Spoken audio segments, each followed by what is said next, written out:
welcome, and thank you for being here tonight. Together we leave behind the noise of the day and drift toward a quieter place, where history murmurs in the distance and time moves a little slower. It means a lot that you're here, allowing my voice to keep you company in this calm space before sleep. If you'd like to support this journey, a like, a comment, or a quiet subscription can help keep the candle burning. Just a small gesture, but deeply appreciated. And if you feel like sharing, tell me in the comments, which historical era would you visit if you could dream yourself there tonight? Let your imagination wander, and let's collect these night travels one by one. This is Educational Bedtime, where the stories are long, the tone stays soft, and the past unfolds slowly like parchment beneath candlelight. Now, let your shoulders sink, let your breath deepen, and your thoughts quiet down like dust settling on ancient stone. Our journey takes us to a time before clocks, before phones, to the rhythm of the Nile, to the scent of incense and warm clay, to the flutter of linen garments in the Alexandrian wind. We follow the footsteps not only of a queen, but of a world, a people, a silence, a moment caught between myth and ruin. This is not just the story of Cleopatra, it is the story of those who lived beneath her palace, of the priests and scribes who feared the tides of Rome, of a woman who bore the weight of empires on her shoulders, and of the winds that have long since erased their names from the dust. Chapter 1. Why you wouldn't survive a day in Cleopatra's Egypt. Imagine yourself, not as a ruler, but as someone ordinary, someone real. You are not Cleopatra. You are not a Roman general. You are someone with sunburnt shoulders, calloused palms, and sandals that do little to protect your feet from the heated stones that seem to radiate fire even in the early morning hours. You live in Alexandria, but not in the golden heights of the palace, where marble columns catch the first light of dawn. You live near the edge of the old quarter, in the Refuge district where the native Egyptians cluster together, where the breeze from the Mediterranean rarely reaches, and the streets, narrow, cluttered, dust-thick, smell of fermented fish sauce, soured barley beer, and the acrid smoke from countless oil lamps burning late into the night. Your home is simple, built from sun-dried mud bricks that crack in the heat and crumble in the rare rains. The walls are thick, painted white with lime to reflect the merciless sun, but inside it is still stifling. Wattle and daub fill the gaps where the bricks have settled. A wooden frame supports a flat roof of packed earth and palm fronds. 2 rooms, no glass windows, for glass is a luxury beyond your means. Only cloth hangings, rough woven linen dyed with cheap madder, block the harsh light and keep the dust from swirling into every corner. The floor is packed dirt, swept clean each morning with a palm branch broom. Your few possessions line the walls: clay storage jars for grain and oil, a wooden chest that holds your spare tunic and the family's small collection of copper coins, a grinding stone for wheat, and the household shrine, a tiny niche carved into the wall, where you place offerings of breadcrumbs and water for the spirits of your ancestors. The day begins not with the sun, but in the dark hour before dawn, when the air still holds a whisper of coolness from the desert night. Not with an alarm, but with the sounds of a city awakening. The distant shout of the harbour masters organising the morning's grain shipments, the squeal of wooden cartwheels grinding against their axles, the low bleating of goats being herded past your door by Nubian shepherds, their copper skin already glistening with sweat. You sleep on a woven reed mat, your head resting on a curved wooden headrest that leaves your neck stiff and aching. Your blanket is rough linen, scratchy against skin that bears the permanent tan of someone who works beneath the sun. You share the larger room with your siblings, perhaps a younger sister who coughs through the night from the dust in her lungs, an older brother whose hands are already gnarled from working the irrigation channels. A small clay oil lamp flickers in the corner, its flame dancing like a captured firefly. You pray it doesn't go out during the night, for in darkness the rats grow bold, and worse things than rats prowl the narrow alleys of Alexandria. There is no private toilet, no marble latrine like those in the Greek Quarter, only a shared chamber pot that must be emptied each morning into the communal cesspit at the end of your street. The smell, mixed with the heat, creates a miasma that hangs over the poorer districts like an invisible fog. Water, precious, life-giving water, is fetched daily from the communal cistern built by Ptolemy's engineers, its stone mouth worn smooth by countless rope burns from the buckets lowered into its depths. If you live close enough to one of Alexandria's canals, You might draw water directly from its surface, but those waters are sluggish, dark green with algae, and not always safe to drink without boiling. The rich neighborhoods have fountains fed by aqueducts, but here, in the workers' quarter, every drop must be carried, stored, rationed. You are hungry, but hunger is as familiar to you as breathing. Food is simple, predictable, and never quite enough. Bread, the staff of life, the foundation of existence, but not the fine white loaves eaten in the palace. Your bread is rough and coarse, made from wheat ground on stone querns that leave tiny fragments of granite in every bite.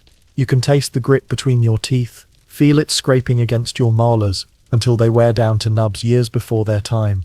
Sometimes there's beer, thick, warm, and sour, brewed from barley mash and flavored with dates or honey, if the harvest has been good. This beer is more like liquid bread, nutritious and slightly alcoholic, safer to drink than water from questionable sources. Sometimes there are olives, wrinkled and salt-cured, or raw onions that make your eyes water but fill your belly. If you're fortunate, if the fishing boats have returned with full nets, there might be a strip of dried fish, silvery, salty, tough as leather but precious as gold. Meat is a rarity, reserved for festivals and religious ceremonies. Then, the whole neighborhood might share in the sacrifice of a goat or sheep, the smoke from the cooking fires mixing with incense from the temples, creating a haze that softens the harsh edges of your daily existence. If you are lucky, you work. If not, you join the crowds of beggars who cluster around the temple gates, hands outstretched, voices raised in pleas that blend into a constant murmur of desperation. Your work, if you can find it, is dictated by the rhythms of the Nile and the demands of the Ptolemaic state. You might labor in the papyrus marshes outside the city, wading through the dark water that reaches your waist, cutting the tall reeds with a bronze sickle while crocodiles bask on nearby mudbanks. The sun beats down without mercy, reflecting off the water until you feel like you're being cooked from both above and below. Your hands become cut and infected from the sharp reed edges, and leeches attach themselves to your legs, growing fat on your blood. Or perhaps you work as a potter's apprentice in one of the ceramic workshops that line the harbour district. Your hands are permanently stained with clay, your fingernails black with grit. You shape amphorae for wine and oil, cooking pots for households, and small figurines of gods that people buy for protection. The kiln heat is overwhelming, adding to the natural furnace of the Egyptian sun. You learn to time your movements to avoid the worst of the heat, working in quick bursts before retreating to whatever shade you can find. If you're a woman, your options are more limited, but no less arduous. You might spin thread from flax or wool, your fingers moving in the ancient rhythm passed down from mother to daughter for thousands of years. The thread must be perfect, even, strong, without knots or weak spots, for it will be woven into linen that the Greek merchants will inspect with critical eyes. Or you might bake flatbread for a merchant's household, rising before dawn to stoke the clay ovens, your face flushed red from the heat, your hair singed from bending too close to the flames. If you're a child, you help, always. There is no childhood as the rich understand it, no time for games or learning letters. You fetch water in small clay jugs, struggling with their weight. You carry messages through the maze of Alexandria's streets, dodging the wheels of carts loaded with grain sacks, dodging the hooves of horses ridden by officials who care nothing for small bodies in their path. You watch younger siblings while the adults work, teaching them the harsh lessons of survival in a city where the weak are forgotten. You learn to recognize the different uniforms of authority. The white kilts of the Egyptian priests, the Greek chitons of the magistrates, the bronze armor of the Ptolemaic guards, the red cloaks of Roman merchants. Each represents a different kind of power, a different kind of danger. You learn to make yourself invisible when they pass, to lower your eyes and step aside. There is dust everywhere, inescapable. It rises from the unpaved streets, blown by the Etesian winds that bring some relief from the heat, but carry with them the grit of the distant desert. It coats your food, turning every meal into a crunchy reminder of your place in the world. It fills your lungs, making you cough like your sister, creating the rasping breath that marks the working poor of Alexandria. It settles on your skin, mixing with sweat to create a coating of mud that you can never quite wash away. You live by the rhythm of others, by the decisions of tax collectors who arrive with their scrolls and their guards, demanding payments in silver or grain. Every aspect of production and property ownership was taxed. and individuals had to pay a head tax, by priests who control the festivals and the distribution of temple bread, by grain storekeepers who determine whether your neighborhood eats or goes hungry. All carry ledgers and authority, documents sealed with wax and impressed with official stamps. Their words shape your days more than your own will. Their decisions mark the line between famine and survival, between keeping your small home and joining the homeless who sleep in temple courtyards.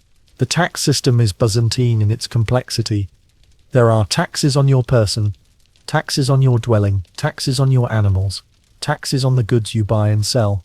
The tax collectors are Greeks, usually, who speak to you in broken Egyptian if they speak to you at all. They are accompanied by Nubian guards carrying bronze-tipped spears, their dark skin marked with ritual scars.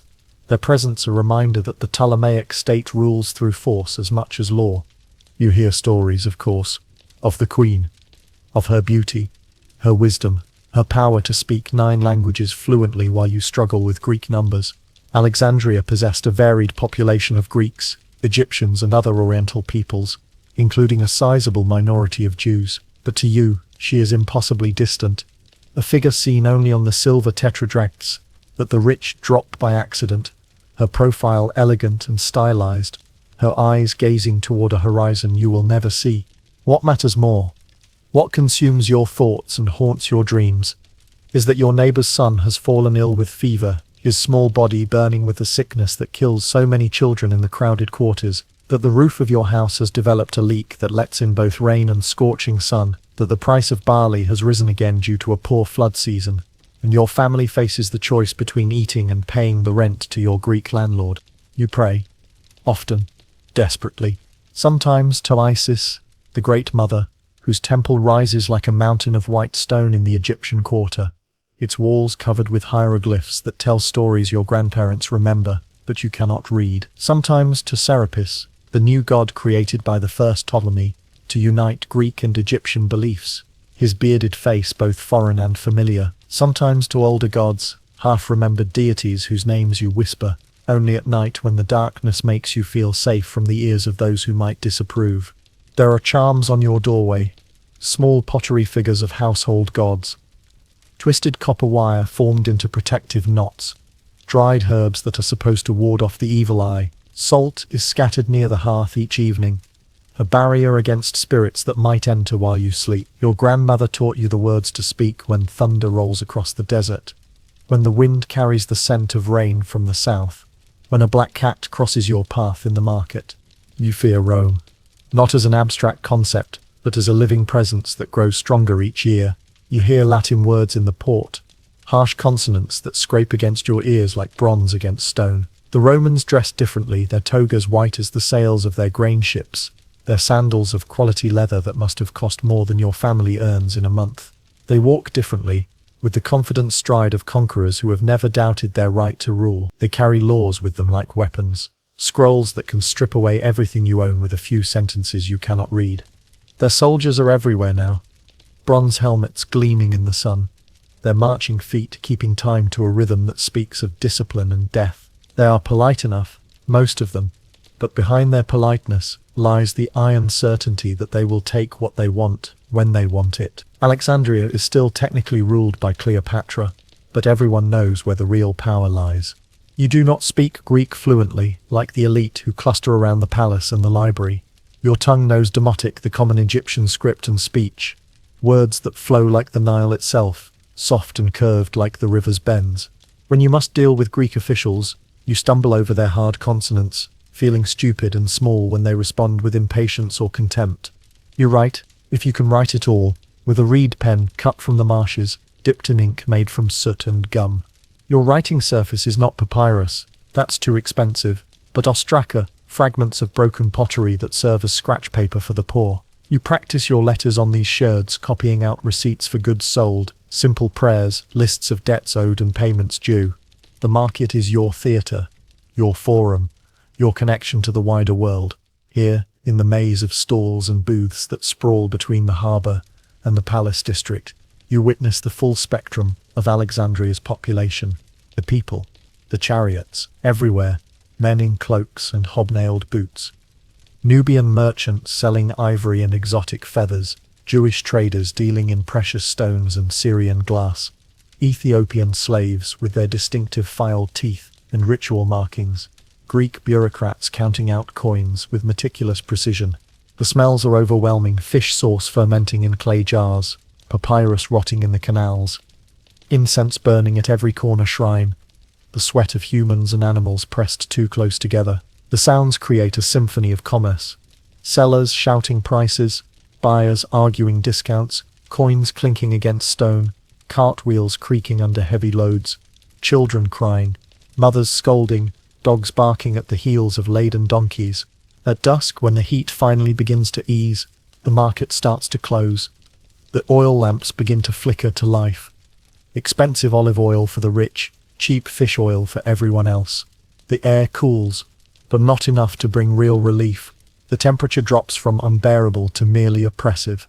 The mosquitoes begin their evening dance, rising from the canals and cisterns in clouds that settle on every exposed patch of skin.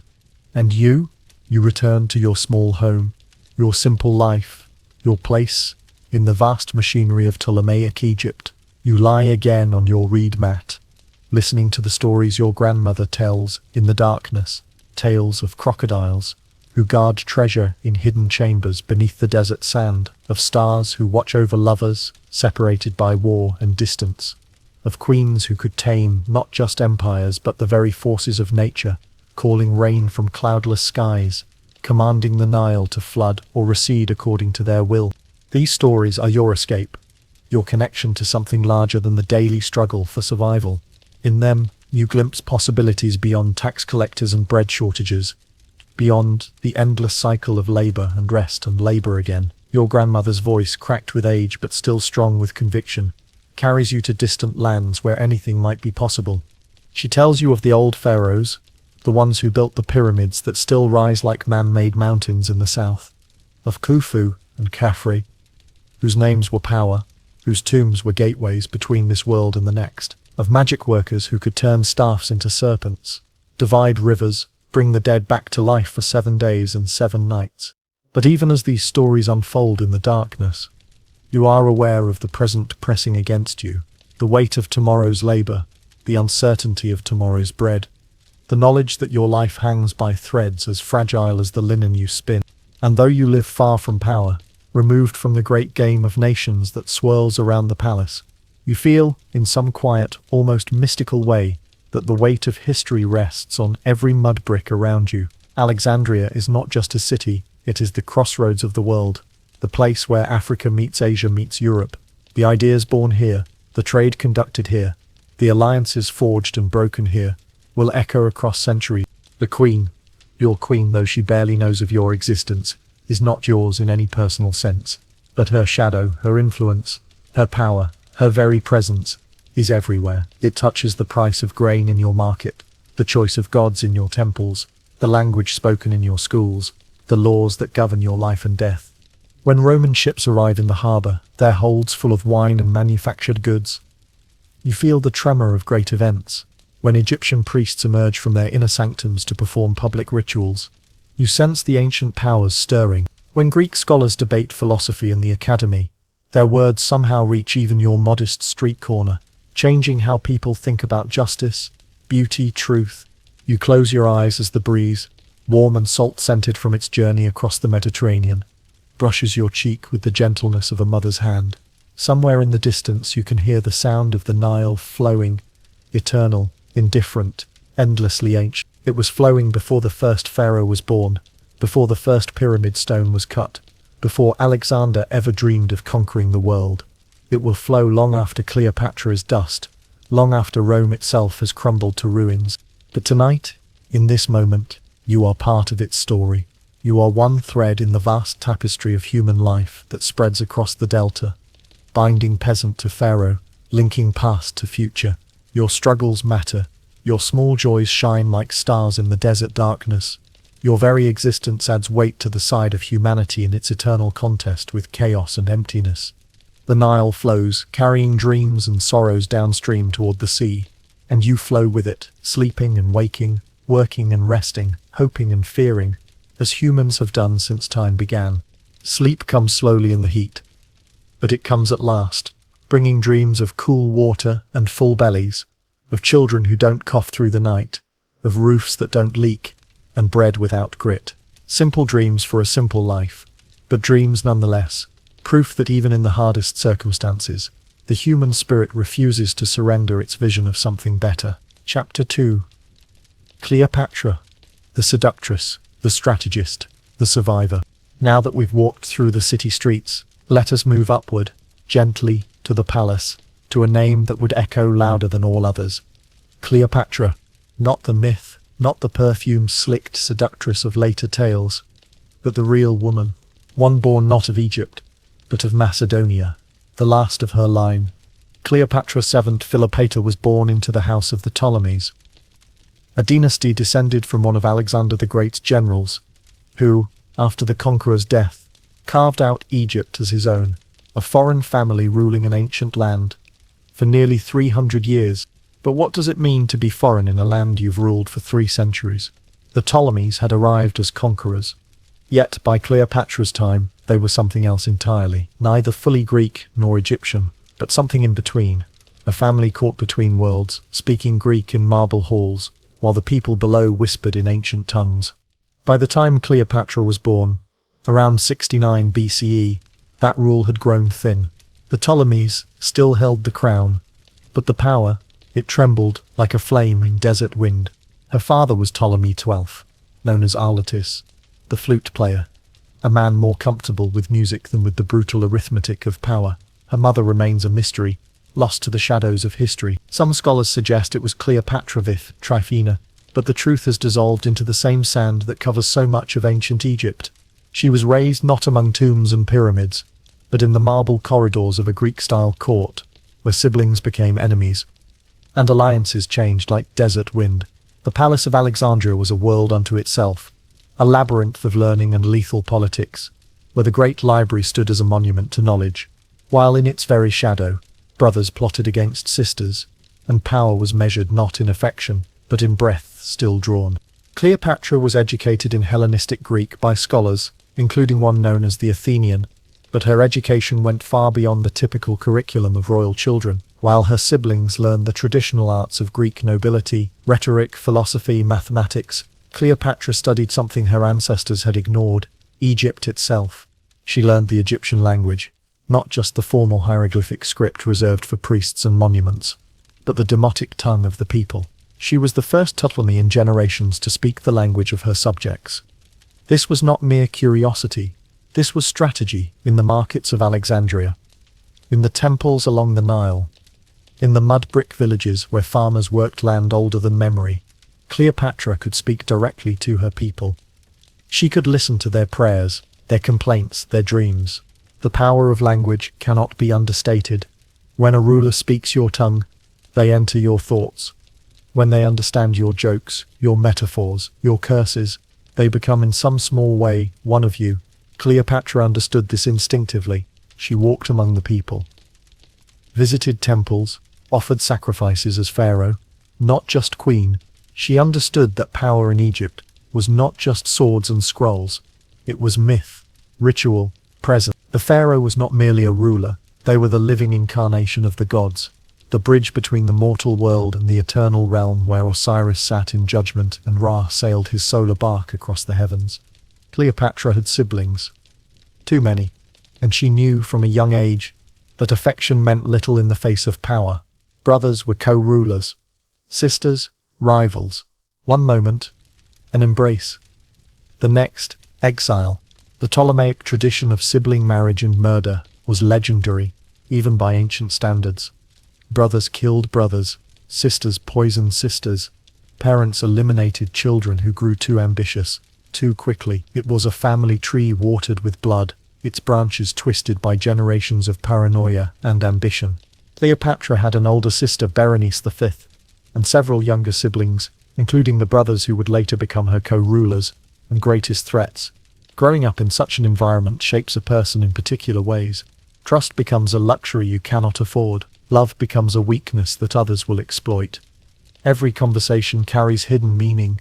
Every gift might contain poison. Yet somehow, in this environment of perpetual threat, Cleopatra developed not just the cunning necessary for survival, but something rarer: vision. She could see beyond the immediate game of palace intrigue to larger patterns, to the movement of history itself. She understood that Egypt, for all its ancient glory, was no longer the center of the world, that Rome, the young republic to the north, was growing into something unprecedented, an empire that would dwarf even Alexander's conquests. The question was not whether Egypt would fall into Rome's orbit, but how would it be absorbed slowly, like so many other kingdoms? Would it be conquered and plundered, or could it, somehow, maintain its dignity and autonomy by allying with Rome rather than opposing it? This understanding would shape every major decision of her life. And when her father died, she did not mourn for long, for the real test had begun. Ptolemy XII had spent his final years as a client king, dependent on Roman support to maintain his throne.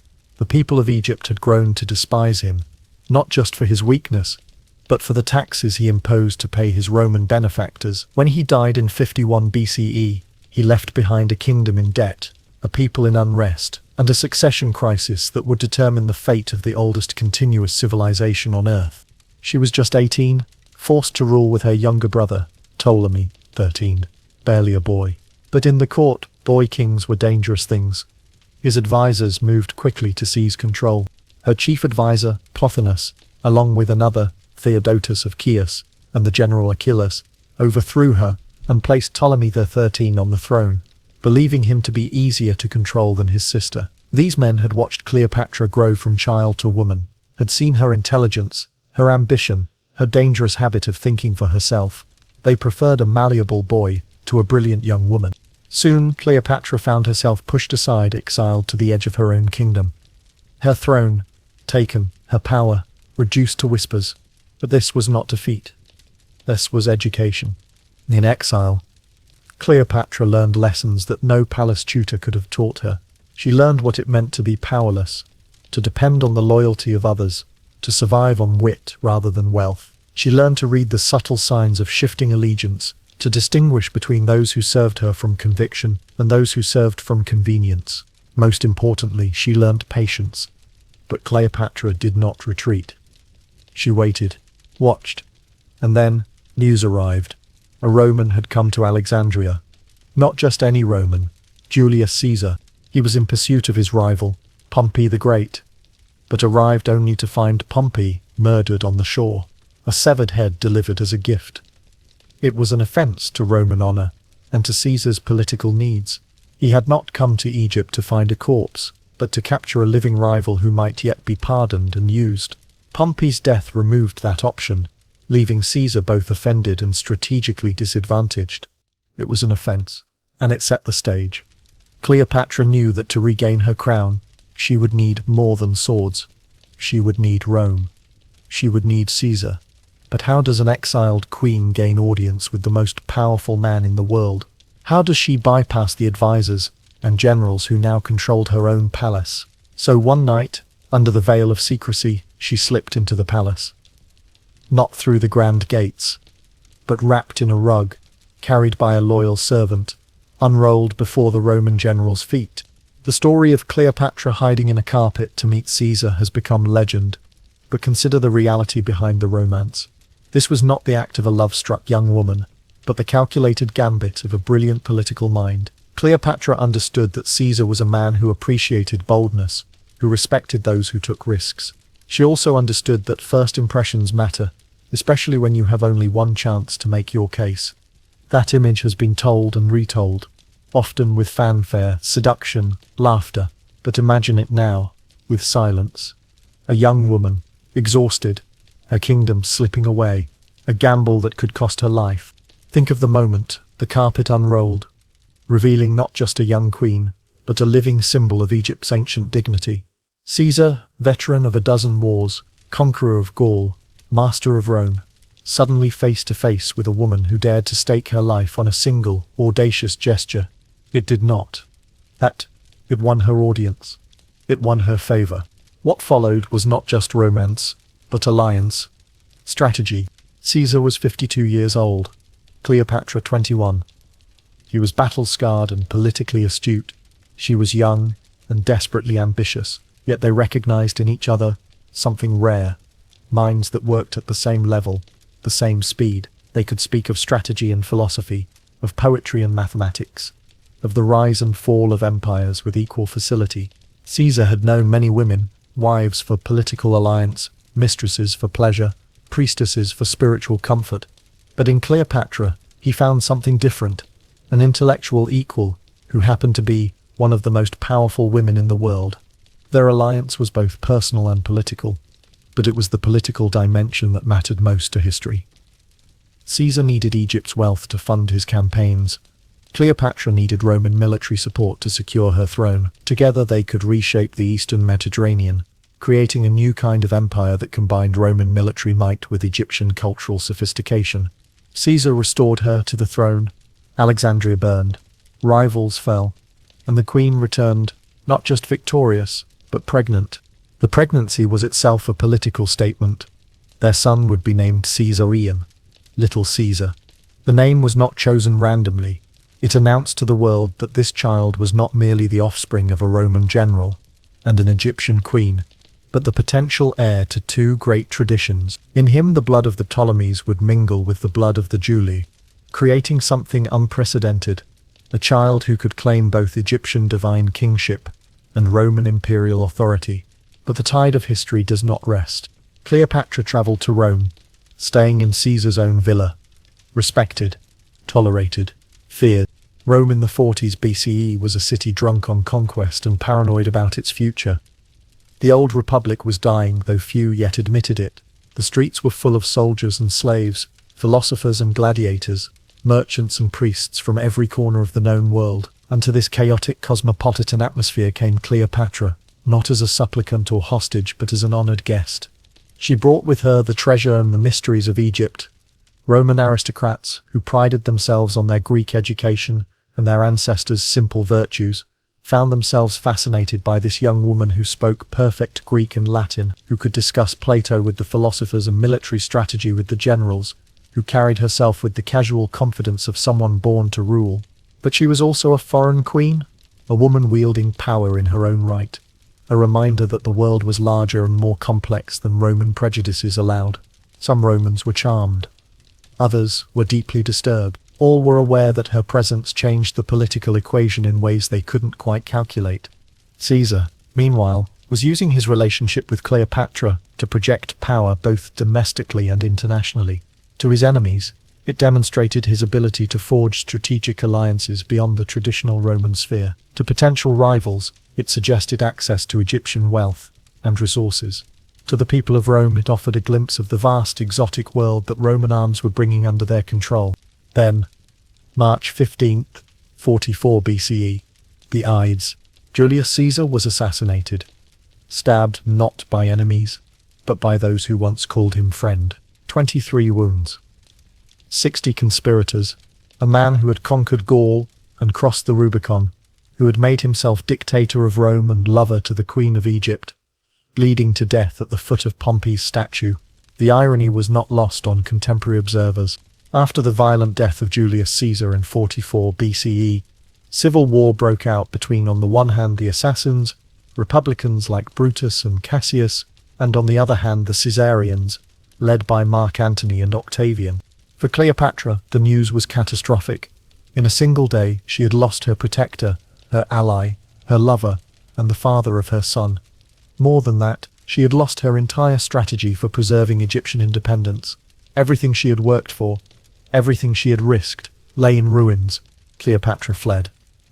Back to Egypt. Back to uncertainty. Now alone, again. The journey back to Alexandria must have been the longest of her life.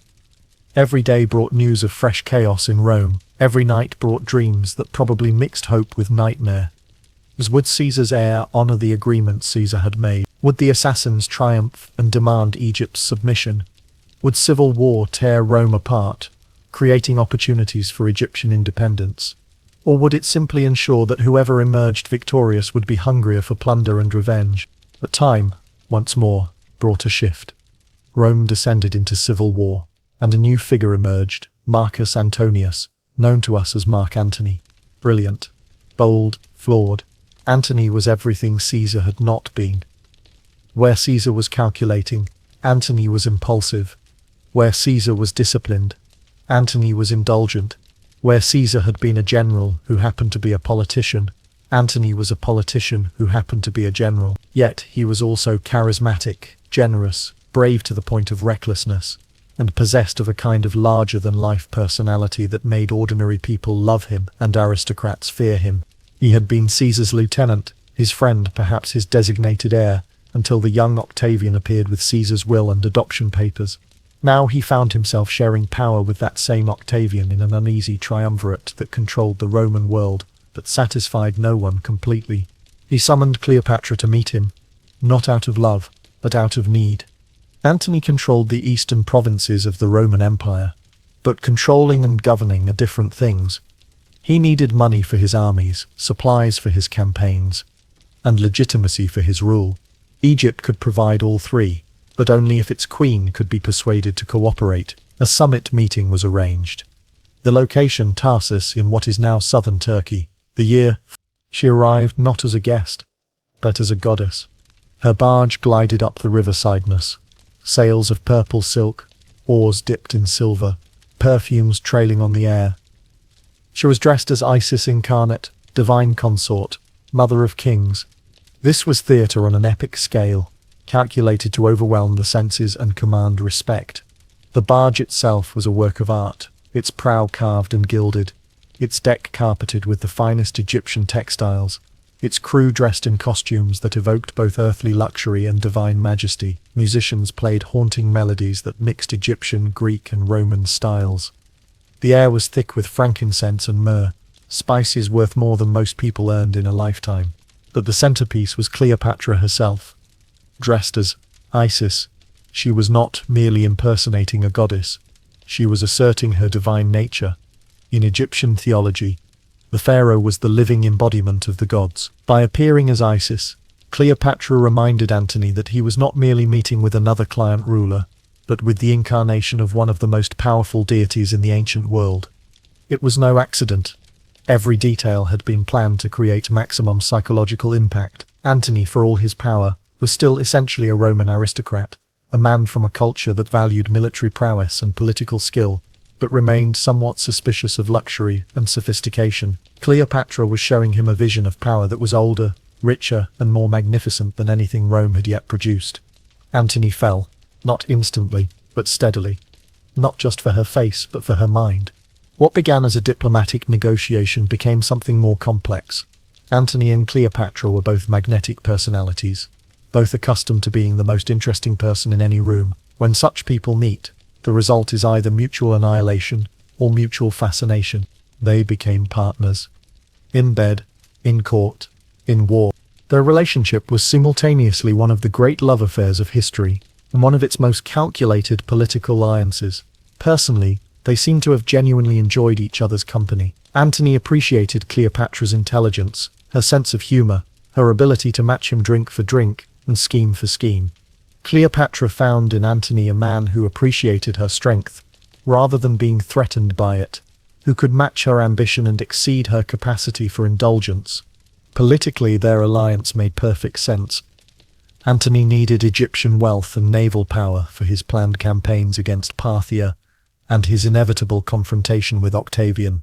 Cleopatra needed Roman military protection and political legitimacy. Together they could create an Eastern Empire that would rival anything Rome had yet produced. They had children, 3. In 40 BCE, Cleopatra gave birth to twins whom she named Alexander Helios and Cleopatra Selene.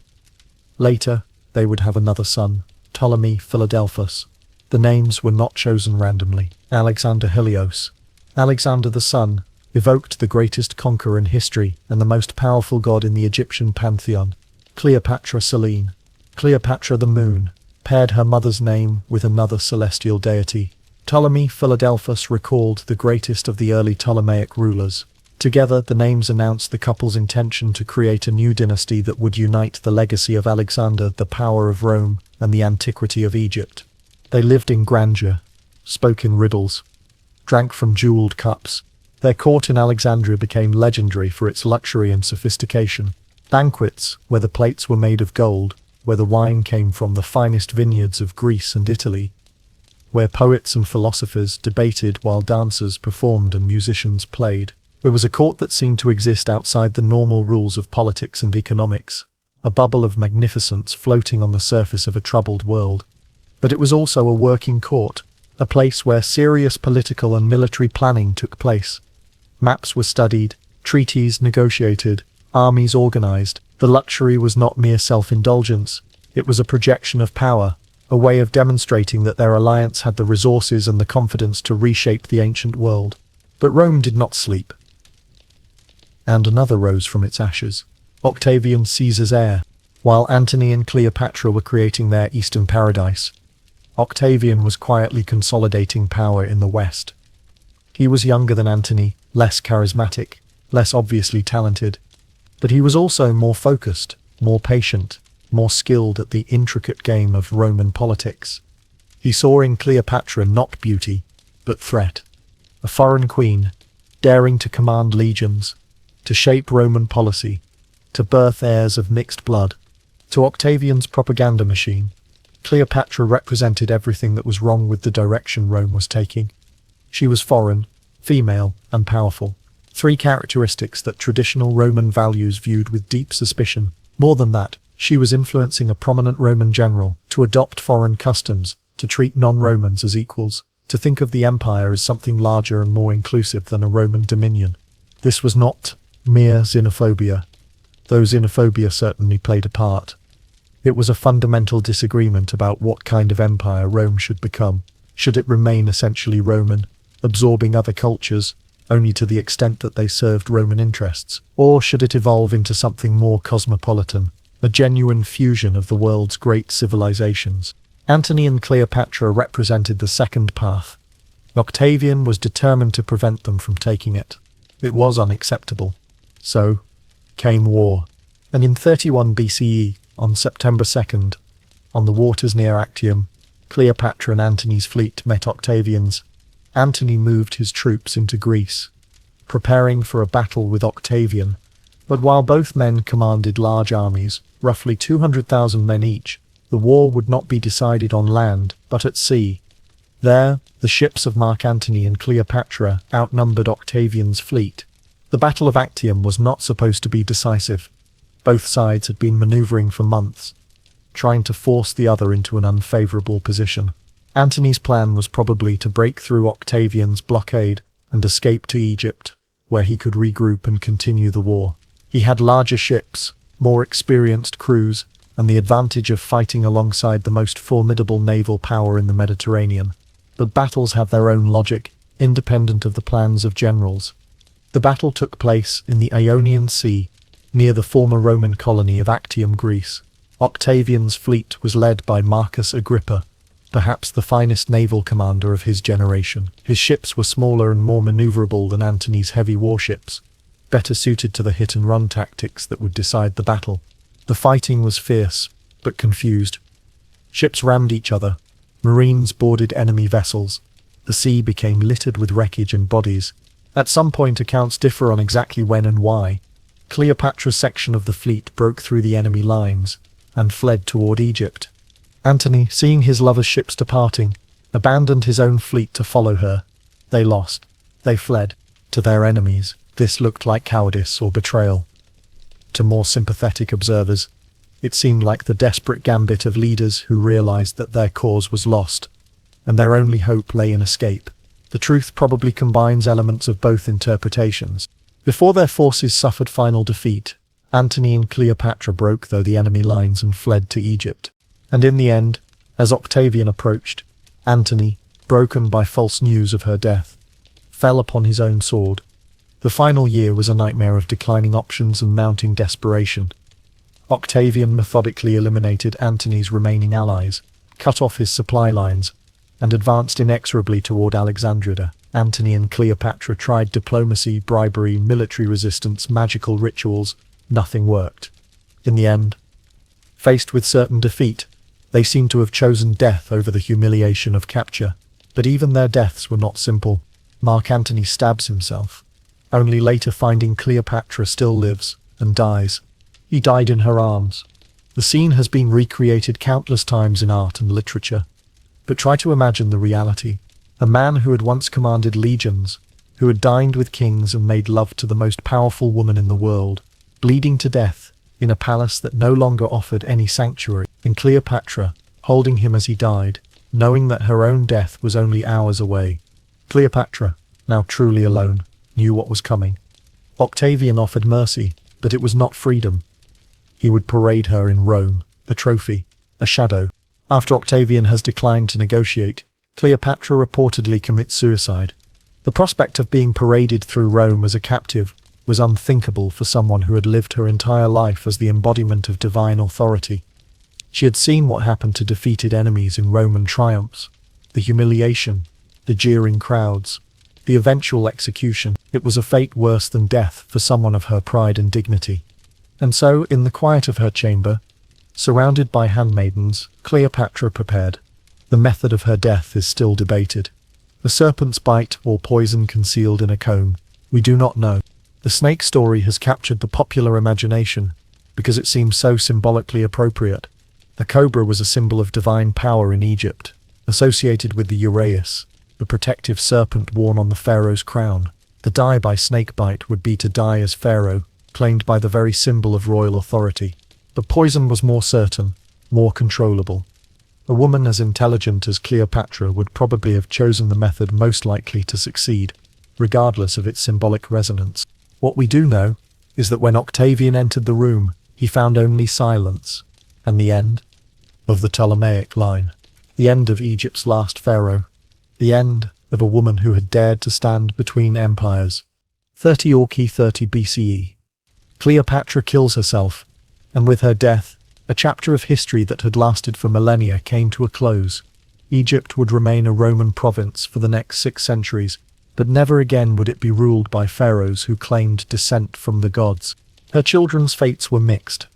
Caesarion, her son by Julius Caesar, was executed on Octavian's orders, too dangerous to live, too prestigious to ignore. The twins Alexander Helios and Cleopatra Selene were taken to Rome and raised in Octavian's household. Alexander Helios disappears from history, probably dying young. Cleopatra Selene eventually married Juba II, king of Mauritania, and ruled as queen of a small North African kingdom, a distant echo of her mother's grandeur. She is gone, but her name remains. In gold, in legend, in whispers carried by the wind. The woman who spoke 9 languages, who commanded fleets and negotiated with emperors, who was worshipped as a goddess and died as a queen, has become something more than human in our collective memory. She has become a symbol of female power, of ancient wisdom, of the eternal struggle between East and West, between the old world and the new. Every generation rediscovers her, reshapes her, claims her for its own purposes. To the Romans, she was a dangerous seductress who corrupted their leaders. To the Renaissance, she was a tragic heroine destroyed by love. To the modern world, she has become an icon of female empowerment, a reminder that women have always been capable of wielding power when circumstances allowed. But perhaps the most remarkable thing about Cleopatra is how much she accomplished in her brief life. She ruled Egypt for nearly 2 decades, from the age of 18 until her death at 39. She spoke multiple languages, studied mathematics and philosophy, commanded naval fleets, negotiated with the most powerful men of her time, and managed to keep Egypt independent longer than anyone thought possible. She was, quite simply, one of the most remarkable women who ever lived. And as you drift towards sleep, remember this: greatness is not measured in years, but in moments, in choices made when everything hangs in the balance, in the courage to gamble everything on a single roll of the dice. Cleopatra gambled and lost, but in losing she won immortality. The sand covers many things in Egypt: tombs and temples, cities and civilizations. But some names the sand cannot bury, some voices the wind will always carry. Listen, can you hear her still? Speaking across the centuries in that voice that once commanded emperors and charmed poets, that voice that spoke to gods and bargained with fate. She is there, in the space between waking and sleeping, between history and legend, between the world that was and the world that might have been. The last queen of Egypt, the first woman to challenge Rome, Cleopatra. And as the darkness gathers around you, as sleep begins its gentle approach, Remember that the greatest stories are not about those who won or lost, but about those who dared, who risked everything for something larger than themselves, who chose to stand, even when the ground was shifting beneath their feet, even when the empire itself was against them, even when they stood alone. Chapter 3: Beyond the Pyramids. Hidden Rituals and Ancient Secrets. Let us now turn from the Queen's chamber to the temples, from the pulse of political life to the quiet breath of ritual and belief, because Egypt was never only pyramids, never only gold, and never only Cleopatra. Beneath the marble columns of Alexandria, beneath the painted ceilings of distant temples, lay a world deeper than coins or crowns, a world of gods and symbols, of scrolls and silence.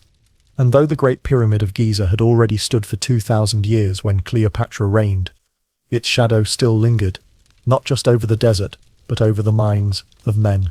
The people of Egypt lived not just in the present, but in the long echo of their ancestors. And Cleopatra understood this. She did not reject the old ways. She embraced them and used them. In the grand temple of Dendera, where carvings still whisper her name, she stands eternal in stone, crowned with the horns of Hathor, wearing the serpent of divine protection. Here, in this sacred space, she was more than queen. She was goddess. In state rituals, she dressed as Isis, goddess of magic and motherhood. She was not pretending. She was performing, becoming. The transformation was complete, from mortal ruler to divine incarnation. Her subjects did not merely obey her, they worshipped her. They believed that through her veins flowed the essence of creation itself. Because in Egypt, rulers were not simply leaders. They were divine. This was not mere politics, though politics it certainly was. This was theology made flesh, mythology breathing in the throne room. When Cleopatra appeared as Isis, she carried with her the power of a goddess who had reassembled her murdered husband's body, who had given birth to the falcon god Horus, who controlled the flooding of the Nile and the turning of the seasons. And temples were not just places of worship. They were worlds unto themselves.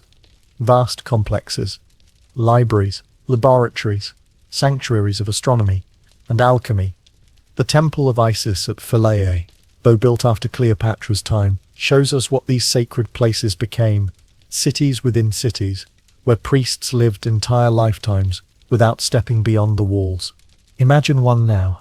The morning air carries the scent of frankincense and myrrh imported from distant lands at costs that could feed a village for months. Stone walls cool to the touch. Hieroglyphs carved so deeply you can place your finger in the groove. The smell of burning resin, thick, fragrant, sweet, a hush that clings to the air, like mist. Every surface tells a story. The walls themselves are books, written in the language of gods. Here, the journey of Re through the underworld, his nightly battle with the serpent Apophis. There, the myth of Isis and Osiris, love stronger than death itself. The priests move in procession, their linen robes rustling like wind through papyrus. Their heads are shaven, their bodies purified by ritual baths at dawn. They carry themselves with the weight of centuries, of secrets passed from mouth to ear for generations. At the temple's heart, a statue, veiled in linen, brought out only once a year. But when that day comes, the entire city holds its breath. The festival of Isis begins before sunrise. The drums echo through the streets, their rhythm matching the heartbeat of the earth itself. The air fills with the voices of thousands, singing hymns in languages older than memory. The priests bathe the statue in sacred water drawn from the Nile at the perfect hour, when the star Sirius first appears on the horizon. They clothe it in gold, in silver, in lapis lazuli blue as the sky. They anoint it with myrrh, with oils that cost more than most men earn in a lifetime. Their gestures are precise, their movements measured. Every action echoes a myth, a battle, a birth of the world. And Cleopatra herself would sometimes appear, not as queen observing, but as goddess participating. The crowds would see her and know that the divine walked among them. But outside the sanctuary, something even more mysterious. Weights, scrolls, books, thousands upon thousands, collected by Cleopatra and her predecessors, housed in the great library of Alexandria. Or so the stories say. The truth of the library has become as elusive as morning mist over the Nile. What we know for certain is that it existed, that it was magnificent, and that its loss has haunted scholars. For 2 millennia, no building in history has inspired more longing, more speculation. Some ancient sources claim it held 400,000 scrolls. Others speak of 700,000. The Roman historian Ammianus Marcellinus wrote of this vast collection, brought together by the unremitting energy of the Ptolemaic kings. But even these numbers may understate its glory. The library was not one building but many, spread throughout Alexandria like a network of knowledge connecting every corner of the learned world. The main collection stood within the Mauseon, the shrine of the Muses, where scholars from across the Mediterranean came to study. Here, geometry met poetry, astronomy conversed with medicine, philosophy debated with history. But when the scrolls became too numerous for even this vast space, a second library was built, the Serapeum, temple to the god Serapis, holding over 40,000 scrolls in chambers carved from living rock. Writings in Greek, Egyptian, Persian, Sanskrit, maps of the stars drawn by Hipparchus, who catalogued the brightness of over 850 stars, anatomies of animals dissected by Herophilus, the first man to cut open a human heart and describe its chambers, the complete works of Sappho, the poetess whose words could make stones weep, philosophies lost to time, geometric proofs that would not be rediscovered for 1,000 years, mathematics that could predict eclipses, medicines that could heal what we still struggle to cure, histories of peoples whose very names have vanished from memory. The scholars who worked here were not mere copiers, but explorers of the mind.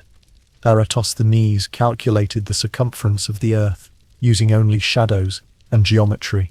Euclid laid the foundations of mathematical proof. Apollonius of Perga explored the mysteries of conic sections, work that would later guide the paths of planets and the trajectories of spacecraft. And in the medical wing, Herophilus and his students performed the first systematic dissections of human bodies, mapping the nervous system, distinguishing arteries from veins, understanding for the first time how the heart pumps blood through the body. Cleopatra herself was said to walk among these scholars, not as a distant patron, but as a participant in their conversations. She spoke 9 languages, understood mathematics, debated philosophy with the greatest minds of her age. She was a queen of ink, as much as empire. But the scrolls held darker knowledge too. Treatises on poisons and their antidotes, astronomical calculations for timing military campaigns, diplomatic records that revealed the secret weaknesses of neighboring kingdoms. Knowledge, as Cleopatra knew, was the most dangerous weapon of all. No one knows how many scrolls were lost, or how, to fire, to war, to neglect, to the simple passage of time. The great fire that Caesar's troops started during the siege of Alexandria consumed at least part of the collection. The zealous Christians who destroyed pagan temples in later centuries burned what they called works of the devil. The Arab conquerors, who took the city in 641 CE, are said to have used scrolls to heat the city's baths, declaring that if they contradicted the Quran they were blasphemous, and if they agreed with it they were redundant. But perhaps the greatest enemy was time itself. A papyrus crumbles, ink fades, memory fails. Their absence is louder than their presence ever was. Scholars today whisper of dreams buried in ash, of cures for disease that we might have found by now, of forgotten languages that held the keys to understanding civilizations lost to history. We imagine walking through those halls, running our fingers along shelves that held the accumulated wisdom of the ancient world. We dream of scrolls that could answer questions we haven't even learned to ask. And yet, not all mysteries were of stone and scroll. The death rituals of Egypt remained, even in Cleopatra's age, both intimate and immense. The practice of mummification had changed, less precise than in the age of the pharaohs, more symbolic than scientific, but still present, still sacred. It was never just about preservation. It was about becoming whole, in the afterlife. In the embalming houses of Alexandria, the process began with purification. The body was washed in water drawn from the sacred Nile, water that had travelled from the mountains of Ethiopia through the heart of Africa, carrying with it the blessing of the gods. The embalmers worked in silence, their movements ritualized by centuries of tradition. They were not merely craftsmen, but priests, guardians of the journey, between worlds. The body was opened with obsidian knives, sharper than modern steel. The organs were removed with reverence, each one treated as a sacred vessel. The heart, seat of intelligence, center of emotion, was sometimes left in place, sometimes carefully preserved in its own canopic jar. For in the afterlife, the heart would be weighed against the feather of Mart, goddess of truth and justice. If the heart was light, unburdened by sin, the deceased would pass into eternal paradise. If heavy with wrongdoing, it would be devoured by Amit, the soul-eater, part crocodile, part lion, part hippopotamus. The brain, curiously, was considered less important. It was removed through the nose with long bronze hooks, discarded as unnecessary for the journey ahead. How wrong they were. Yet how beautiful their error. The empty body was then filled with natron salt, drawn from the shores of desert lakes. For 40 days it rested, the salt drawing out every drop of moisture, every trace of decay. When the body emerged, it was no longer flesh, but something approaching, eternal. Anointed with oils made from cedar and cinnamon, myrrh and frankincense, substances worth their weight in gold or silver, wrapped, layer upon layer, in linen finer than anything worn in life. Between the layers, amulets were placed, symbols of protection, rebirth, power. The scarab beetle, symbol of the sun's daily resurrection. The ankh, key of life. The jed pillar, backbone of Osiris, promise of stability in the world beyond. Each finger was wrapped individually, each toe treated with care. The face was covered with a mask idealized beyond recognition, showing not what the person was, but what they hoped to become. The wealthy were buried with golden masks, sheets of beaten metal worked into the features of gods. The poor made do with painted cartonnage, but the hope was the same, to be beautiful in the eyes of eternity. For the truly elite, like Cleopatra herself, mummification was theatre as much as preservation. Her body, according to some accounts, was prepared not in the traditional way, but as befitted a goddess, treated with substances so expensive, so rare, that even other royalty could not afford them. Some whisper that she was preserved in a mixture of honey and wine, in oils that came from trees that grew only in the gardens of the gods. That her body was wrapped in silk instead of linen, in cloth that caught the light, like captured starshine. But whether these stories are true matters less than what they represent. The desperate human desire to defeat death, to matter beyond the brief span of mortal years. And so, the mummified body was placed in its sarcophagus, surrounded by everything the deceased might need in the world to come. Food and drink for the journey, jewelry and clothing for presentation before the gods, scrolls containing spells from the Book of the Dead, instructions for navigating the underworld's dangers, maps of the afterlife, showing which paths to take, which demons to avoid, what words to speak when challenged, by guardians of the various gates. For the afterlife, as the Egyptians imagined it, was not a place of eternal rest, but of continued existence, complicated and challenging. The deceased would first face the judgment of Osiris, king of the dead. In a great hall whose ceiling was the sky, whose floor was the earth, the heart would be placed on golden scales. On the other side, the feather of Mart, lighter than a breath, purer than morning air. 42 gods would watch as the judgment was made. 42 judges, each representing a different sin that might weigh down the heart. "I have not killed," the deceased would declare. "I have not stolen. I have not told lies. I have not been angry without cause. I have not polluted the water." On and on, a litany of denials that were also affirmations, not just what they had not done, but who they aspired to be. If the heart balanced with the feather, if it was found pure, the deceased would be welcomed into the fields of reeds, a paradise that was Egypt as Egypt ought to be. Here the Nile never flooded too high, never failed in its rising. The grain grew tall without effort. The date palms bent low with fruit. There was shade for everyone, cool water for all who thirsted. The blessed dead would work, but their work would be easy, joyful, productive. They would see their loved ones again, be reunited with parents and children, friends and companions, lost to the years. They would live forever, not as spirits or ghosts, but as themselves, perfected, made whole. A beautiful idea, a comforting one.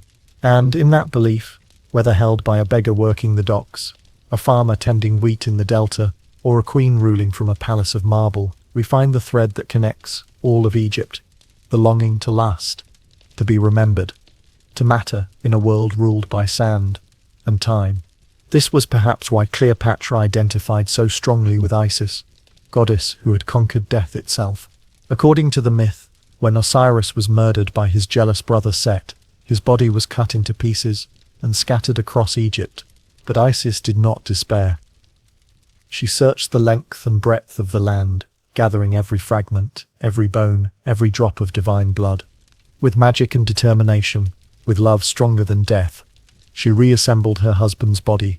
She breathed life into his lungs, called his spirit back from whatever distant realm it had fled to. For one night, one perfect night, Osiris lived again, and in that night, Isis conceived Horus, the falcon god who would grow up to reclaim his father's throne. This was the power that Cleopatra claimed as her own. Not just political authority, but the ability to bring life from death, hope from despair, order from chaos. When she appeared as Isis in the great festivals, she was not merely wearing a costume, she was embodying a promise that Egypt would survive, that its people would endure, that even if enemies came with swords and fire, the essence of the land would continue. And perhaps she was right. So, for though her Egypt fell, though her Alexandria burned, though her library crumbled, and her temples were abandoned, something did survive. We are still here, still listening, still trying to understand what it meant to live in a world where gods walked among mortals, where death was not an ending, but a transformation, where knowledge was sacred and wisdom was divine. In the museums of the world, we find fragments of their dreams. A statue's face, worn smooth by centuries but still beautiful. A broken jar that once held oils, precious beyond measure. A papyrus fragment containing 3 lines of a poem that once made listeners weep.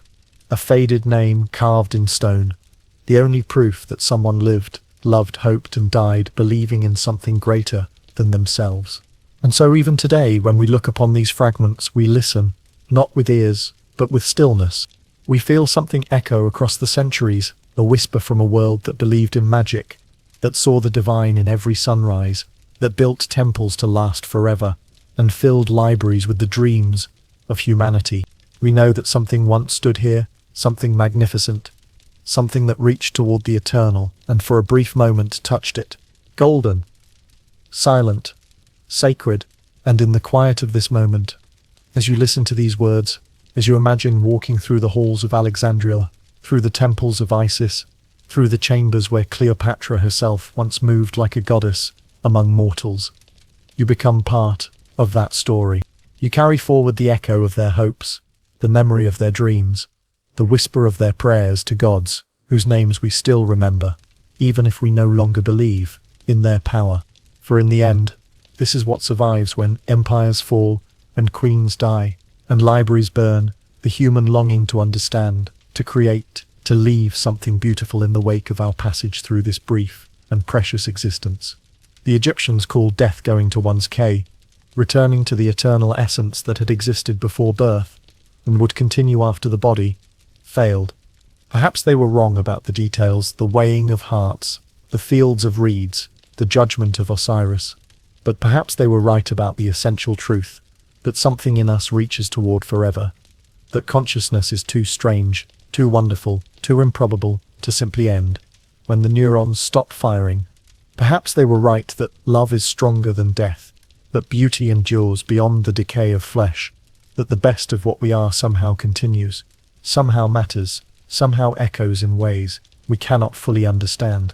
As you drift toward sleep, listening to this tale of queens and gods, of scrolls and silence, remember that you too are part of the story. Your dreams tonight may carry you to the marble halls of Alexandria, to the sacred chambers where Cleopatra was crowned as Isis herself, to the lost libraries where all the wisdom of the world once waited on wooden shelves. And when you wake, you will carry with you something of their wonder, their curiosity, their belief that knowledge is sacred, that beauty matters, that even in a world of violence and uncertainty, it is possible to create something worthy of remembrance, something golden. something silent, something sacred. Let that be their gift to you. Across the centuries, from the sands of Egypt to this quiet moment in which you rest and dream and become for a little while part of their eternal story. Chapter 4. The Palace of Water and Stone. We have drifted through alleyways, walked past temples, listened to whispers carved in stone. But now we return to the palace, not for spectacle, not for scandal, but to understand what it was like to wake each day, not in a clay hut, but in a room of marble and shadow, to live as Cleopatra did, not only as a ruler, but as a symbol, an illusion, a flame kept carefully alive by ritual, by art, and by control. The palace at Alexandria was not like the temples of Thebes, nor the desert fortresses of earlier dynasties. It was a blend, a marriage of Greek columns, Egyptian walls, and the rhythms of the sea. Archaeological evidence suggests that Cleopatra's royal quarters covered approximately 90 meters by 30 meters, with marble floors that reflected the Mediterranean light in patterns that shifted like water throughout the day. The palace complex sprawled across the island of Antiochus, connected to the mainland by bridges of white limestone, their arches echoing with the sound of waves below. Picture the morning light filtering through columns of red granite, each one carved with hieroglyphs that told stories older than memory. The walls were painted not just with pigment, but with purpose. Scenes of Isis rising from the waters, of pharaohs receiving the breath of life, of serpents coiled around the ankh of eternity. The floors beneath bare feet were cool, crafted from stones quarried in distant Sinai, their surfaces polished to mirror brightness by slaves who worked in shifts, always moving, always ensuring that the queen's reflection would never be marred by the dust of ordinary life. Each morning began in silence. Curtains of linen drifted in the ocean breeze, not common linen, but cloth woven from flax grown in the sacred fields of the delta, bleached white as bone in the desert sun, so fine that it whispered rather than rustled when touched by wind. Down. Servants moved softly across polished floors. Their feet were bare, their movements choreographed through years of practice. They had learned to walk without sound, to breathe without notice, to exist as extensions of the palace itself, present but invisible, essential but unacknowledged. The scent of rose oil and cinnamon lingered in the air, but these were not simple fragrances. The rose oil came from petals gathered at dawn, when the flowers held their essence most purely. The cinnamon travelled from Ceylon, wrapped in silk, traded for its weight in silver, and mixed within these familiar scents were others. The green smell of lotus stems, the honey sweetness of acacia blossoms, the sharp brightness of bergamot from gardens tended by eunuchs who knew each plant by name, by season, by the precise moment of its flowering. The queen's bath was drawn in large stone tubs, warm, infused with petals, stirred with silver ladles, but this was not simply bathing, this was transformation. The tubs themselves were carved from black granite, their surfaces smooth as glass, shaped like lotus blossoms in eternal bloom. The water was heated in bronze vessels over fires that burned aromatic woods, cedar from Lebanon, sandalwood from India, applewood from orchards that lined the Nile. Historical accounts tell us that Cleopatra bathed in fermented donkey's milk, a practice that seems strange until you understand its purpose. The lactic acid softened skin, prevented aging, created the luminous complexion that would catch torchlight like moonbeams on water. But the milk was only the beginning. Into the bath went oils pressed from olives grown in groves, blessed by priests, honey gathered from hives built in temple courtyards, salt from the shores of the Red Sea, ground pearls that dissolved into powder finer than flour, leaving behind only their essence of light.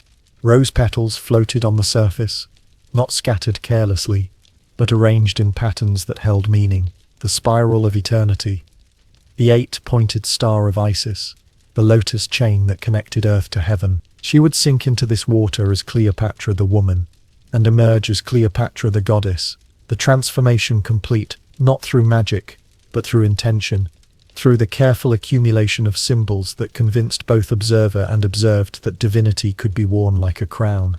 She dressed, not herself, but was adorned, not for vanity, but for meaning. Each piece of clothing told a story. The linen undergarments were blessed by priests of Pa, their threads counted, their weave inspected for perfection. Over these went robes of silk, not the rough silk that merchants sold in the markets, but fabric so fine it seemed to be woven from light itself, dyed with colors that had no names in common language.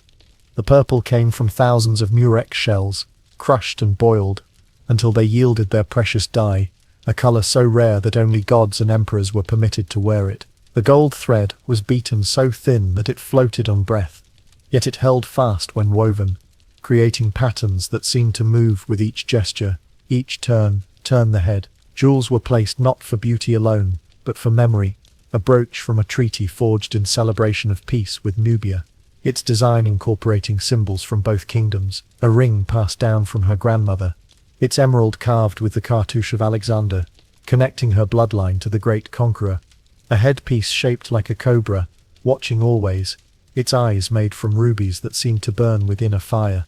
But the most important adornment was invisible. Perfume was her armor. The ancient Egyptians believed that scent could awaken gods, guide the soul, ward off evil, and Cleopatra understood this deeply. Ancient texts confirm that Cleopatra was renowned for her love of fragrances and even wrote about the application of cosmetics, treating perfumery not as luxury but as statecraft, as diplomacy conducted through the language of the senses.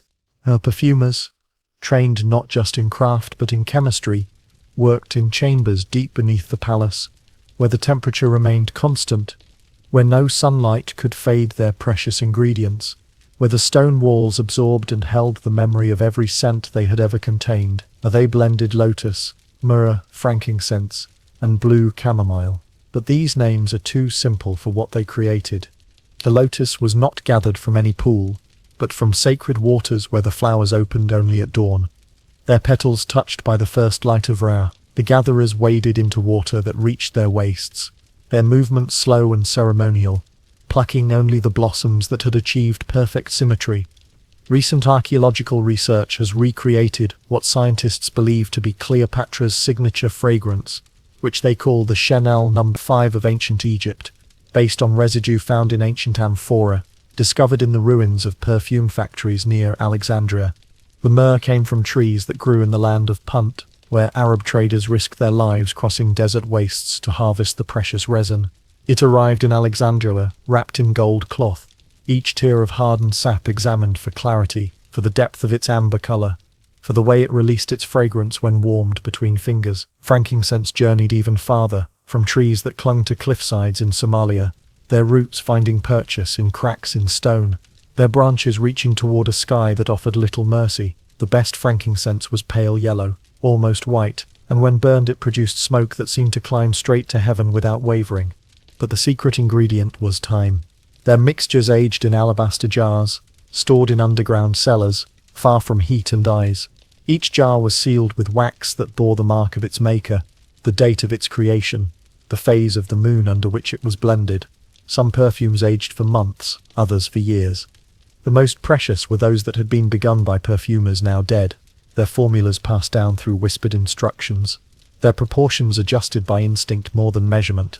Some of these perfumes have never been recreated, not because the ingredients are gone, but because the memory, the proportions, the silence of their making was never written down. They lived in breath, in gesture, in passing from one hand to another. The application of perfume was itself a ritual. It began before dawn, when the queen's body servants would warm precious oils between their palms, mixing them with fresh ingredients prepared that very morning. They painted her skin with fragrances, as artists paint with pigments, creating layers that would reveal themselves throughout the day. At her throat, a bright note of bergamot that would greet those who came close enough to whisper secrets. At her wrists, deeper scents of sandalwood and cedar that would linger on everything she touched. In her hair, the faintest trace of jasmine, so subtle that those who detected it would wonder if they had imagined it. And on the silk of her robes they applied scents that would create an aura around her, a cloud of fragrance that announced her presence before she entered a room, that lingered after she departed, that made her absence felt as keenly as her presence. Now imagine the hall where Cleopatra sat in council, wide, echoing, painted with stars. But not just any stars. These were the constellations as they appeared over Alexandria on the night of her birth, mapped by astronomers who understood that a queen's destiny was written in the movement of celestial bodies.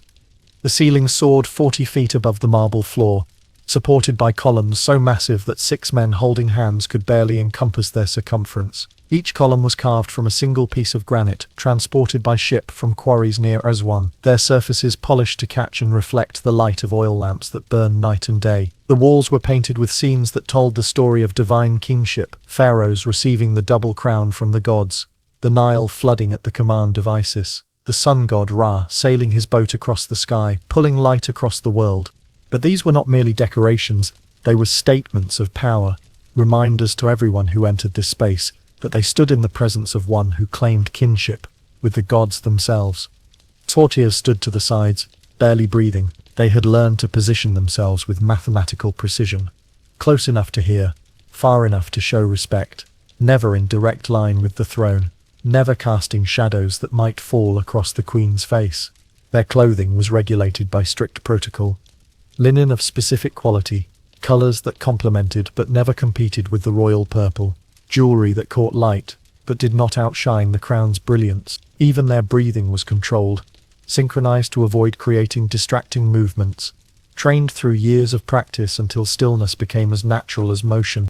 Her throne was not high, but central, close enough to see your eyes. This was intentional height, created distance.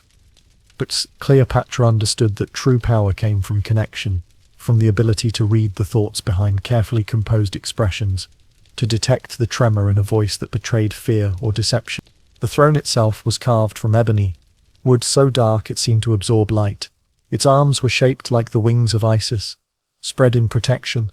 Its back rose in the curve of a cobra's hood, ready to strike at any threat to the pharaoh's safety. Cushions of silk in royal purple softened the hard wood, but they were thin, chosen to maintain posture rather than provide comfort. A queen could not appear at ease when the fate of kingdoms hung on her decisions. When Cleopatra spoke, she did so in measured tone, switching between Greek, Egyptian, Latin, Aramaic, whatever the moment demanded. But these were not mere languages to her. They were tools, each carrying its own weight of meaning, its own cultural assumptions. Greek, the language of philosophy and poetry, for matters that required subtle reasoning, for discussions with scholars and diplomats who prided themselves on intellectual refinement. Egyptian, the ancient tongue of her subjects, for proclamations that needed to reach the hearts of farmers and craftsmen, for religious ceremonies that connected her to traditions older than memory. Latin, the language of Rome, for negotiations that could determine whether Alexandria would remain free or become another provincial capital. Aramaic, the common tongue of traders, for matters of commerce and alliance, for communications that would travel along trade routes from India to Britain. She listened to generals, to farmers, to merchants from far-off cities who brought gifts and complaints. Each audience was a performance, but also a negotiation. The general who requested more troops for the southern border was also assessing her resolve, looking for signs of weakness that might encourage rebellion. The farmer who petitioned for relief from taxes during years of poor flooding carried information about the mood of common people, whose loyalty could not be taken for granted. The merchant who offered tribute from distant kingdoms was simultaneously proposing alliances and testing the strength of Alexandria's naval power. She weighed it all, because to rule was not simply to command. It was to balance the demands of Egypt's priests against the expectations of Greek scholars, to balance the need for Roman friendship against the desire for Egyptian independence, to balance the present crisis against the long-term stability of the dynasty. And in a palace filled with wine and dancers and honey-drenched cakes, there were still dangers. The palace was beautiful, but it was not safe. But beauty itself became a weapon in this place, where every surface that pleased the eye might conceal a threat to life.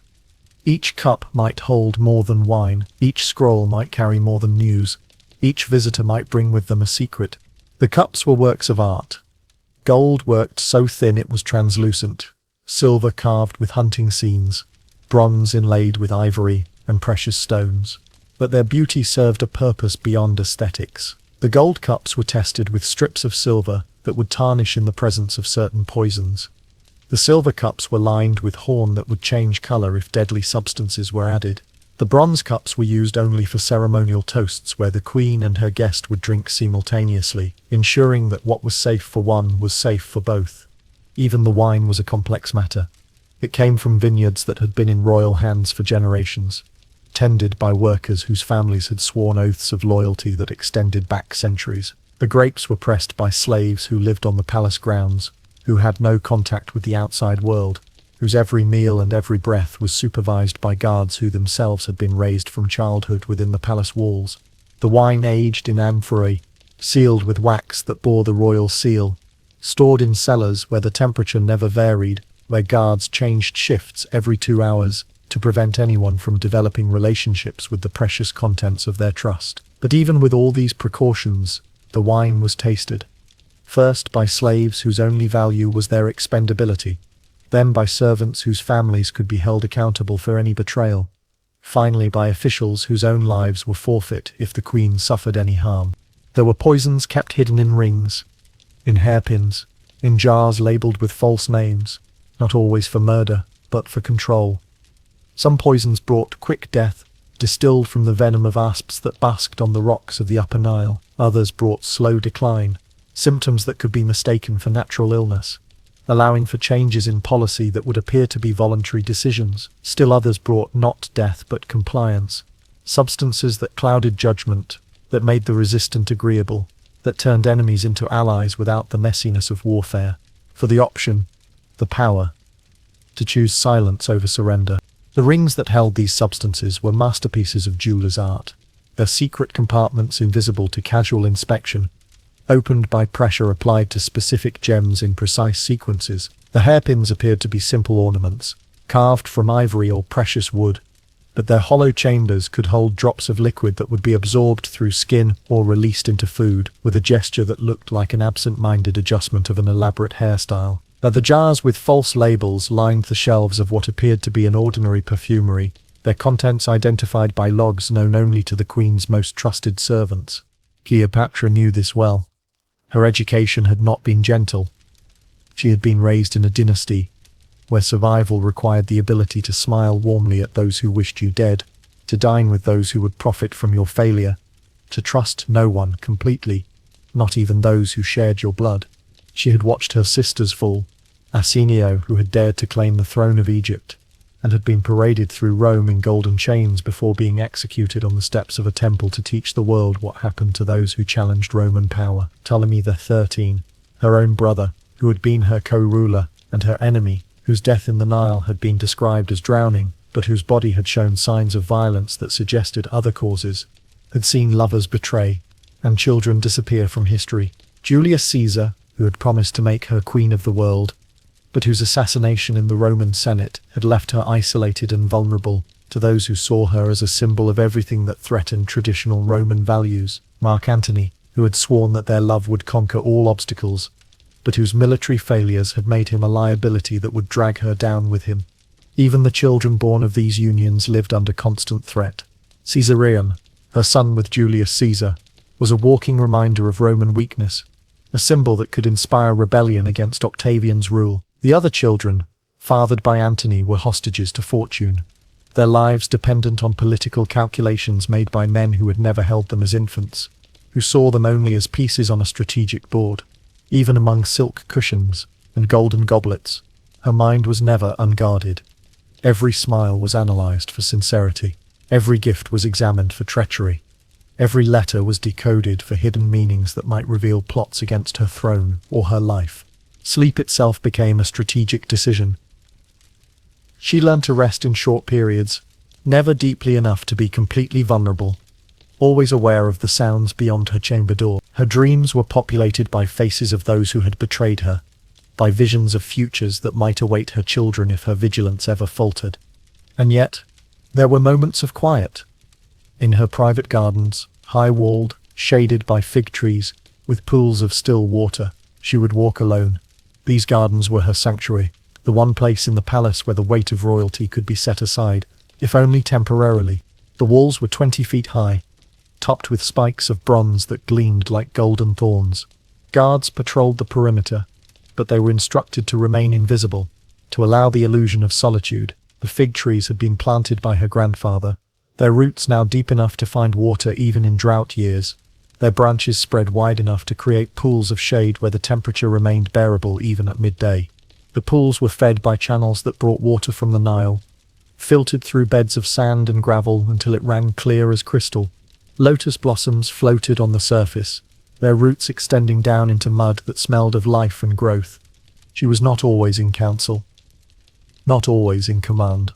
In this garden she could remember what it felt like to be merely human. She would walk barefoot on marble, feeling the coolness of stone that had been polished by thousands of footsteps over generations. The marble came from islands in the Greek archipelago, each piece selected for the way light played across its crystalline structure, creating patterns that shifted with the movement of the sun. Her feet, softened by oils and protected by a life lived on silk and gold, could feel every variation in the stone's surface, every place where rain had worn microscopic channels, every spot where roots had pressed against the boundaries between wild nature and human design. She would press flower petals between her fingers, releasing fragrances that had no political meaning, that carried no message beyond the simple fact of their existence. Rose petals that had been kissed by the morning dew, their scent sharp and clean, and innocent of the complexities that would transform them into tools of seduction and statecraft. Jasmine blossoms that opened only in darkness, their perfume most intense in the hours when honest people slept safely in their beds. Lilies that grew wild along the edges of the pools, their white petals unmarked by human intention, their beauty serving no purpose but their own flourishing. She would watch dragonflies skim across the surface, their wings catching light like fragments of stained glass, their flight paths following no logic but their own ancient programming. These creatures lived entirely in the present moment, untroubled by the weight of history or the burden of future responsibility. They existed, they moved, they caught prey, they reproduced, they died. Simple, clean, honest. Everything that royal life was not. There were books she returned to, translations of Homer, fragments of Egyptian prayers, scribbles in the margins from her own hand. The books were kept in a private library within her personal chambers, separate from the great library of Alexandria that served the scholars and philosophers of the known world. These were her books, chosen not for their scholarly importance, but for their personal meaning. The Homer was a copy made by scribes in Athens, the Greek text, written on papyrus, so fine it felt like silk beneath the fingers. She had read these stories first as a child, learning about heroes who fought gods and monsters for glory and love. But now, reading the same words with the experience of power behind her eyes, she saw different meanings. The Iliad was not just a story of war and heroism. It was a meditation on the costs of leadership, on the way that the decisions of kings and queens played out in the lives of common soldiers who died far from home for causes they might not fully understand. The Odyssey was not just an adventure story. It was a study in the loneliness of command, the way that power separated rulers from the simple pleasures of domestic life. In the margins of these texts, she had written her own thoughts in several languages: Greek for philosophical observations, Egyptian for emotional responses, Latin for strategic insights that might prove useful in negotiations with Rome. These marginal notes were the closest thing to a diary that a queen could afford to keep. The Egyptian prayers were fragments copied from temple walls, verses that spoke of the responsibilities of divine rulers to their people. The pharaoh is the shepherd of the flock of Re. He feeds them, he protects them, he leads them to water and to green pastures, but he must not rest among them. For the shepherd who sleeps with his sheep will wake to find them scattered and devoured. These ancient words carried weight that no contemporary advice could match. They connected her to a tradition that stretched back 3,000 years, to rulers who had faced similar challenges and found ways to survive them. There were musicians who played, not for the court, but just for her. They came to her chambers in the hours after midnight, when the official business of the day was finished and the unofficial business of dreams and reflection could begin. Flutes, made from reeds that grew in the marshes of the delta, carved by craftsmen who had learned their art from fathers and grandfathers who had served the royal family for generations. The sound they produced was not the bright, clear tone of Greek pipes, nor the martial call of Roman military instruments. It was something softer, more mysterious, a sound that seemed to rise from the earth itself, carrying with it the memory of wind moving through papyrus stands, of water lapping against the hulls of boats that carried grain from Upper Egypt to the ports of the Mediterranean, harps, strung with gut from animals that had lived on sacred temple grounds, their frames carved from wood that had been blessed by priests of Hathor, goddess of music and love. The harp stood taller than a person, their curves following the line of a woman's body, their strings tuned to intervals that created not just melody but harmony, with the natural resonance of the chamber itself, when played by masters who understood both technical perfection and emotional truth. These instruments could produce music that seemed to come from the walls themselves, from the marble floors, from the very air that surrounded the listener. The soft circling hum of lullabies once sung by her nurse. These were not the elaborate compositions performed for state occasions, with their complex rhythms and sophisticated harmonies designed to impress foreign dignitaries. These were simple melodies, passed down through generations of women who had cared for royal children, who had sung them to sleep when nightmares came, who had hummed them during illness and fear and uncertainty. The nurse who had sung these songs had been chosen not for her musical training, but for her loyalty, for the warmth in her voice that could transform any melody into a promise of safety. She had been executed years earlier, accused of plotting against the royal family. The charges had probably been false, but in the dangerous world of palace politics, probably was not enough to save a life. But her songs remained, carried in the memory of the child she had raised, now a woman who ruled an empire, but still sometimes needed the comfort of familiar melodies sung in a voice that remembered love without conditions. And there were letters, always letters.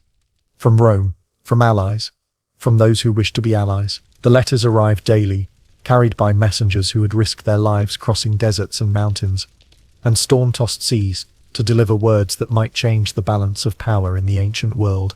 Each letter was examined before it reached the queen's hands.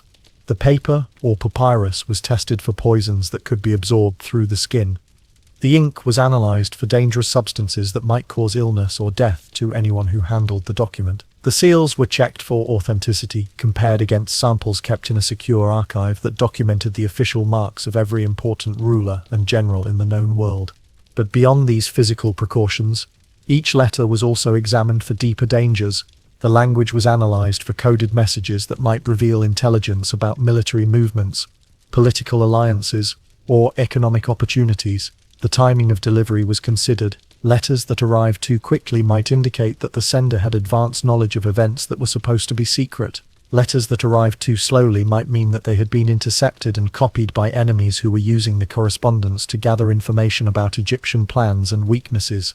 From Rome came letters that were masterpieces of diplomatic doublespeak, messages that could be interpreted in multiple ways depending on how events developed. If Egypt remained strong, the letters could be read as offers of friendship and mutual support. If Egypt showed signs of weakness, the same words could be interpreted as warnings or even threats. Octavian's letters were particularly subtle, written in Latin so elegant that translating them into other languages lost much of their nuanced meaning. He wrote about his admiration for Egyptian culture, his respect for Cleopatra's intelligence, his hope that their two nations could continue to coexist peacefully. But between the lines, readers with experience in Roman politics could detect a different message: submit willingly and retain some dignity.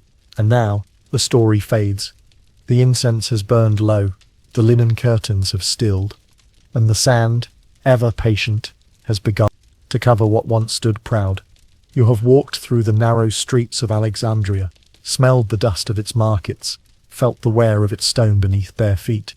You've watched a young queen slip through danger and rise with impossible poise. You've traced her steps, from exile to empire to silence. You've glimpsed the secrets of her world, not just the golden surfaces, but the quiet codes, perfume as armor, ritual as power, language as legacy. And though her life has passed, though the sea has long since taken the palace walls, and the Nile has shifted its path, and Rome has fallen more than once, she remains, not as a myth, not as a scandal, but as a memory, a woman who dared to write in a world where others were erased. You may never stand where she stood. The columns are gone, the gardens withered, but when you close your eyes tonight, perhaps you'll remember the flicker of an oil lamp in a quiet room, the soft rhythm of sandals on polished floors, the hush of courtiers in a painted hall, and the distant hum of waves lapping at the harbour of an ancient city. Time has carried her away, as it will carry us all. But for a little while, you remembered, and that is enough. Now rest. Let the past sleep beside you. Let history breathe in rhythm with your breath. You are safe. You are still. And the sand, that ever-shifting keeper of memory, will hold her name for one more night.